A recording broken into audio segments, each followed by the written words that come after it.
ترکی کے حالات تیزی سے تبدیلی کی طرف جا رہے ہیں، مگر دنیا ان حالات کو دیکھتے ہوئے پریشانی کا شکار ہے۔ آخر ایسا کیوں ہے؟ آج نامعلوم سے معلوم تک کی قسط نمبر 5 میں ہم آپ کو یہی بتائیں گے، تو دیکھتے رہیے نامعلوم سے معلوم تک کی قسط نمبر 5۔ آخر دنیا ترکی کے لیے پریشان کیوں ہے؟ اس سیریز کی تمام مقصد دیکھنے کے لیے ہمارا چینل سبسکرائب کریں اور بیل آئیکن کو کلک کریں۔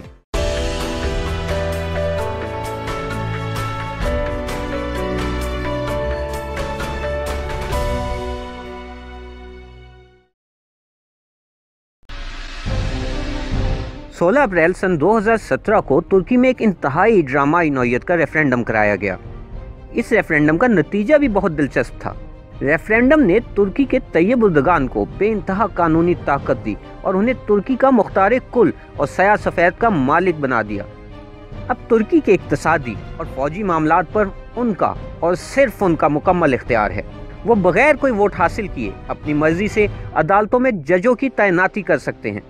جب بھی ان کا دل چاہے آسانی سے پارلیمنٹ تحلیل کر سکتے ہیں اور 2029 تک ترکی میں اقتدار میں رہ سکتے ہیں۔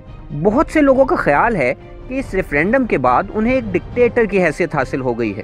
لوگوں کے یہ سب تحفظات اتنے عجیب بھی نہیں۔ جدید ترکی کی بنیاد اصل میں کمال اتاتürk نے رکھی تھی اور انہیں بھی کسی حد تک ڈکٹیٹر کے اختیارات حاصل تھے۔ اتاتürk بنیادی طور پر ایک فوجی جنرل تھے جنہوں نے سن 1923 میں خلافت عثمانیہ کے زوال کے بعد جدید ترکی کی بنیاد رکھی۔ اتاتürk نے ترکی پر تقریباً 15 سال حکومت کی اور ان کے پاس بھی وہ تمام اختیارات تھے جو آج طیب اردگان کو حاصل ہو گئے ہیں۔ اتاتürk نے ترکی کو ایک جدید اور سیکولر ملک بنایا۔ انہوں نے ملکی معاملات اور قوانین میں مذہب کا عمل دخل بالکل ختم کر دیا۔ انہوں نے ایسی تمام چیزوں پر پابندی لگا دی جس سے کوئی انسان کھلے عام اپنے مذہب کا اظہار کر سکے، جیسا کہ برقع۔ تمام مساجد حکومتی کنٹرول میں چلی گئیں اور ترکی میں عورتوں کو مردوں کے برابر حقوق دے دیے گئے۔ خواتین کے لیے تعلیم لازمی کر دی گئی، شرع خانگی کو بڑھایا گیا اور اسکول میں تعلیم سب کے لیے عام کر دی گئی۔ ملک میں بڑے پیمانے پر انڈسٹری کا قیام عمل میں لایا گیا۔ یہی لبرل پالیسیاں سن 1952 میں ترکی کی نیٹو میں شمولیت کا باعث بنی۔ اتاتürk کا کہنا تھا کہ میں ڈکٹیٹر ہوں اور وہ اس لیے ہوں تاکہ ترکی پر مستقبل میں کوئی ڈکٹیٹر راج نہ کر سکے۔ مگر بہت سے ماہرین کے مطابق اب مسئلہ یہ ہے کہ صدر طیب اردگان ترکی کے بانی کمال اتاتürk کی بالکل الٹی سمت میں چل پڑے ہیں۔ اردگان ملک اور قانون میں مذہب کا عمل دخل چاہتے ہیں اور وہ ان سب اقدامات سے جان چھڑا رہے ہیں جو اتاتürk نے کیے تھے۔ یہاں اب سوال یہ پیدا ہوتا ہے کہ ایک سیکولر ملک میں ایک مذہبی شخص کو اتنی طاقت کیسے مل گئی؟ تو چلیں یہ بھی آپ کو بتاتے ہیں۔ ہوا کچھ یوں کہ اتاتürk کے انتقال کے بعد ترکی اگلی 5 دہائیوں تک شدید مشکلات میں آ گیا۔ اتاتürk نے ترکی کو سیکولر رکھنے کی ذمہ داری فوج کے کندھوں پر لا دی تھی۔ اسی کوشش میں سن 1960، پھر 1971، پھر 1980 اور پھر سن 1997 میں فوج نے کئی دفعہ جمہوری حکومتوں کی بساط سمیٹ دی۔ اسی طاقت کی رسا کشی میں 90 کی دہائی اور 2000 کی دہائی میں ترکی کی اکانومی مکمل تباہ ہو گئی۔ اسے ایک کرپٹ ملک کے طور پر دیکھا جانے لگا جس میں حکومت کا ہونا یا نہ ہونا برابر تھا۔ سن 1994 سے سن 1997 تک اردگان استنبول کے میئر تھے۔ اسی دوران انہیں سیاسی نوعیت کی اسلامی نظم پڑھنے کے جرم میں سلاخوں کے پیچھے بھیج دیا گیا۔ جیل میں قیام کے دوران میں ہی اردگان کو عوام میں خاصی مقبولیت ملی کیونکہ ترکی کی عوام پہلے ہی سیکولر قوانین اور فوجی حکومتوں سے تنگ آئے ہوئے تھے۔ جیل سے باہر آ کر اردگان نے AKP نامی ایک پارٹی کی بنیاد رکھی جس نے ترکی کے 2002 کے انتخابات میں بھاری کامیابی حاصل کی۔ اس طرح اردگان ترکی کے وزیر اعظم بننے میں کامیاب ہو گئے۔ اردگان نے طاقت میں آتے ہی بے روزگاری میں کمی کی اور ترکی میں کاروباری ماحول کو بہتر بنایا۔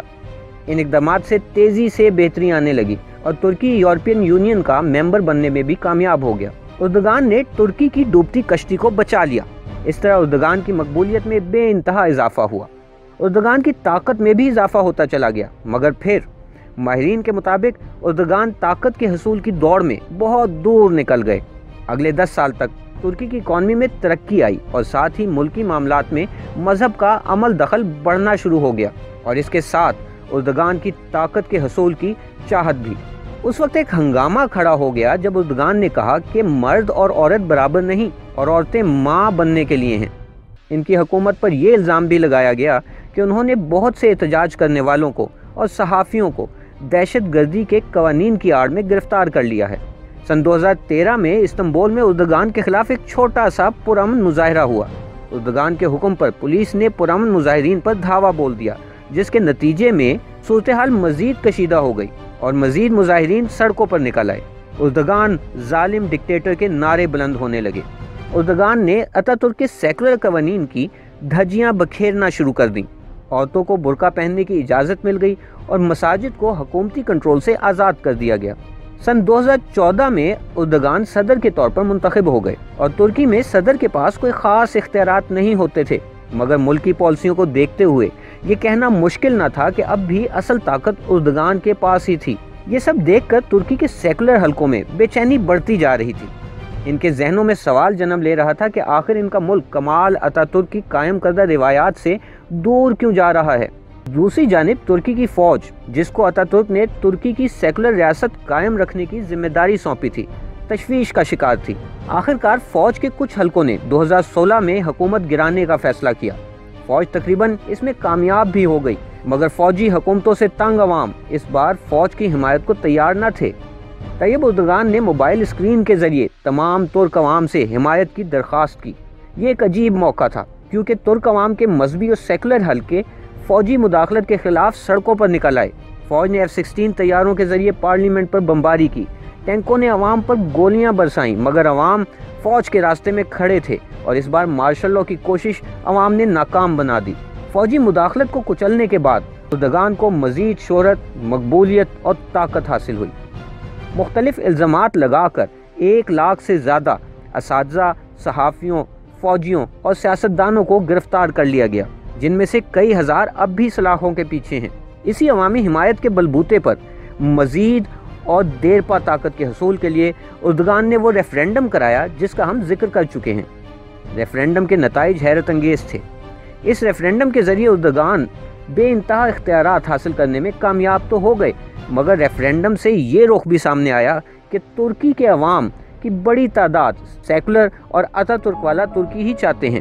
بے انتہا اختیارات رکھنے والے اردگان اتاترک کے اقدامات سے جان چھڑا رہے ہیں، جبکہ عوام کی بڑی تعداد یعنی تقریباً 48% عوام اتاترک کا ہی نظام چاہتے ہیں۔ یہ ایک ایسی صورتحال ہے جس سے کسی بھی وقت ترکی کے حالات نیا موڑ اختیار کر سکتے ہیں اور ملک غیر مستحکم ہو سکتا ہے۔ ترکی کا غیر مستحکم ہونا خطے کے باقی ممالک کے لیے بھی خطرے کی گھنٹی ہوگی۔ یہی وجہ ہے کہ تمام دنیا ترکی کے موجودہ حالات سے کسی حد تک پریشان نظر آتی ہے اور اس کے بدلتے حالات کا بغور جائزہ لے رہی ہے۔ اگر آپ کو ویڈیو پسند آئی ہو تو لائک کرنا نہ بھولیں۔ مزید دلچسپ موضوعات پر ویڈیوز دیکھنے کے لیے نامعلوم سے معلوم تک کی باقی اقساط بھی دیکھیں۔ اس سیریز کی تمام اقساط دیکھنے کے لیے ہمارا چینل سبسکرائب کریں اور بیل آئیکن کو کلک کریں۔